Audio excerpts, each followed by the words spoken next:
Assalamualaikum warahmatullahi wabarakatuh. Perkenalkan, nama saya Astri Agus Riyani dari kelompok 1 PSY 6 reguler akan memaparkan materi prinsip Islam di pasar modal bersama dengan beberapa anggota yang lain.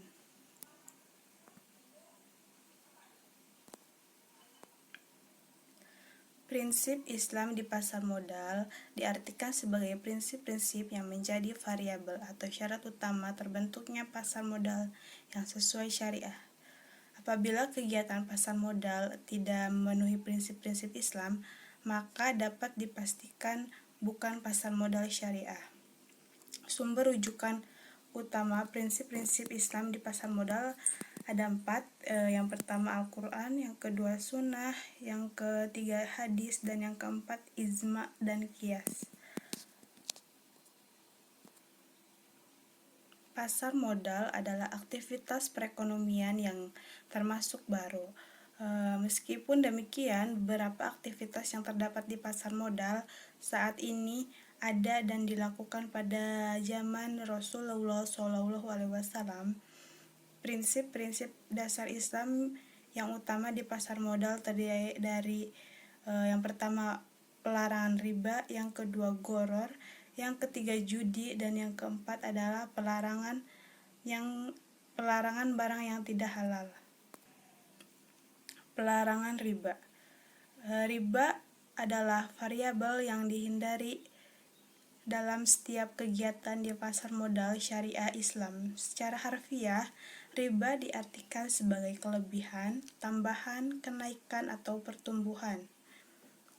Fatwa DSN MUI nomor 80 tentang penerapan prinsip syariah dalam mekanisme perdagangan efek bersifat ekuitas di pasar reguler bursa efek mendefinisikan riba sebagai tambahan yang diberikan dalam pertukaran barang-barang ribawi dan tambahan yang diberikan atas pokok utang dengan imbalan penangguhan pembayaran secara mutlak.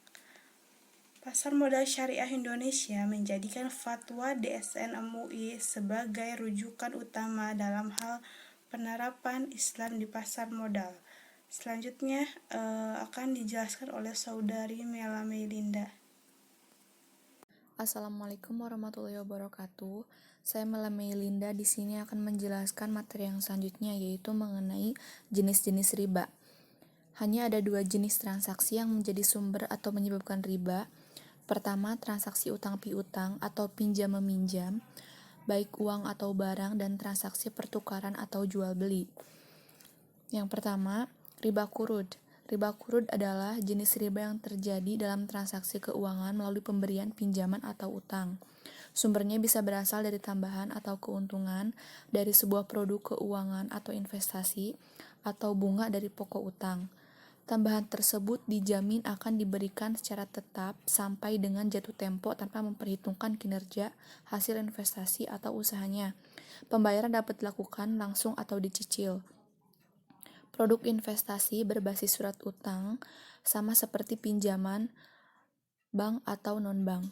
Akad yang digunakan adalah akad utang atau pinjaman, biasanya dalam bentuk uang. Atas dasar itu, maka bunga pinjaman atau interest rate dikategorikan riba sehingga haram hukumnya. Seharusnya transaksi utang piutang menggunakan akad sosial atau qard hasan yang tidak menggunakan bank dalam perjanjiannya.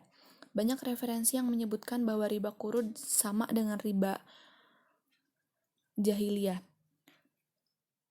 Penamaan qurud atau qard didasarkan kepada asal-muasal transaksi yang berbasis sosial, tapi kemudian dipersyaratkan tambahan atau riba. Sedangkan penamaan riba jahiliyah adalah riba yang muncul dari pinjam-meminjam uang dilakukan oleh masyarakat jahiliyah. Perbedaan keduanya terletak pada kapan tambahan atau riba itu ada dalam transaksi utang piutang. Apabila riba dibebaskan kepada pihak peminjam atau pengutang sebagai denda karena tidak mampu mengembalikan uang pada waktu yang telah disepakati, disebut riba jahiliyah. Riba qurud merujuk pada saat transaksi terjadi dan bersifat mengikat. Pada waktu jatuh tempo, utang yang harus dibayar adalah pokok dan tambahannya. Yang kedua, riba buyu. Riba buyu menurut IOSCO adalah riba yang terjadi pada transaksi pertukaran atau jual beli, dengan objeknya adalah 6 jenis barang yang secara jelas disebutkan dalam hadis: emas, perak, gandum, garam, kurma, dan serelia atau barley. Oleh karena itu, ada ulama yang mengatakan bahwa riba buyu adalah riba yang diharamkan oleh hadis.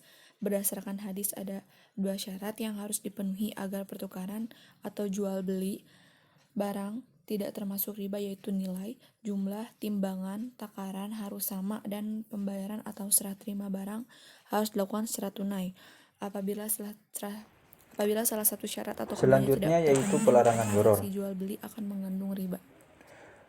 Variabel lain yang juga harus dihindari dalam sebuah transaksi keuangan Islam, khususnya investasi, adalah gharar.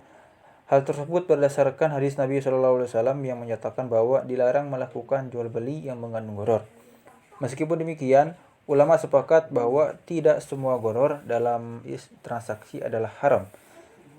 Gharar dapat diartikan sebagai penipuan atau ketidakjelasan atau ketidakpastian. Banyak ulama yang menyatakan bahwa risiko dalam sebuah transaksi adalah bentuk paling nyata dari gharar. Dalam investasi di pasar modal syariah, di pasar modal Islam, gharar diartikan sebagai risiko investasi atau suatu ketidakpastian yang akan terjadi di masa depan. Seperti telah disebutkan sebelumnya bahwa gharar tidak bisa dipisahkan dalam sebuah transaksi. Di sisi lain, ada hadis yang menyebutkan bahwa transaksi yang mengandung gharar dilarang oleh syariat Islam. Jumhur ulama sepakat bahwa berdasarkan hal tersebut maka terdapat klarifikasi gharar, mulai dari yang diperbolehkan sampai dengan yang diharamkan, yaitu gharar yasir atau gharar yang diperbolehkan, gharar mutawasit, dan gharar fahish atau gharar yang diharamkan. Pada slide selanjutnya yaitu pelanggaran maisir dan qimar. Judi dalam KBBI diartikan sebagai permainan dengan memakai uang atau barang berharga sebagai taruhan. Dalam definisi tersebut terdapat 3 variabel utama, yaitu permainan sebagai media judi, uang atau barang berharga sebagai objek judi, dan taruhan sebagai transaksi atau aktivitas judi.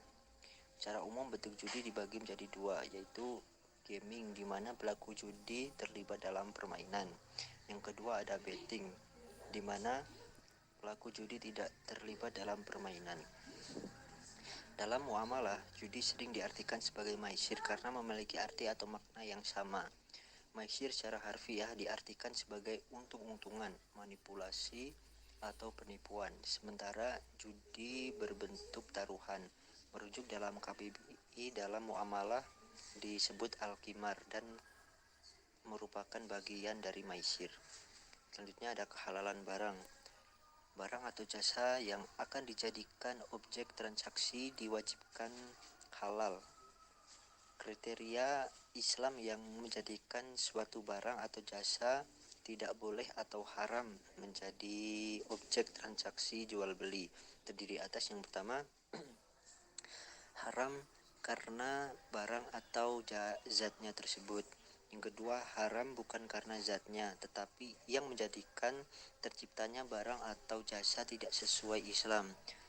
Barang atau jasa yang secara zatnya tidak haram, tetapi hal yang menjadikan barang tersebut tidak sesuai Islam sehingga barang atau jasa menjadi haram. Yang ketiga, haram karena keberadaan barang atau jasa tersebut memberikan madorot yang lebih besar daripada manfaatnya.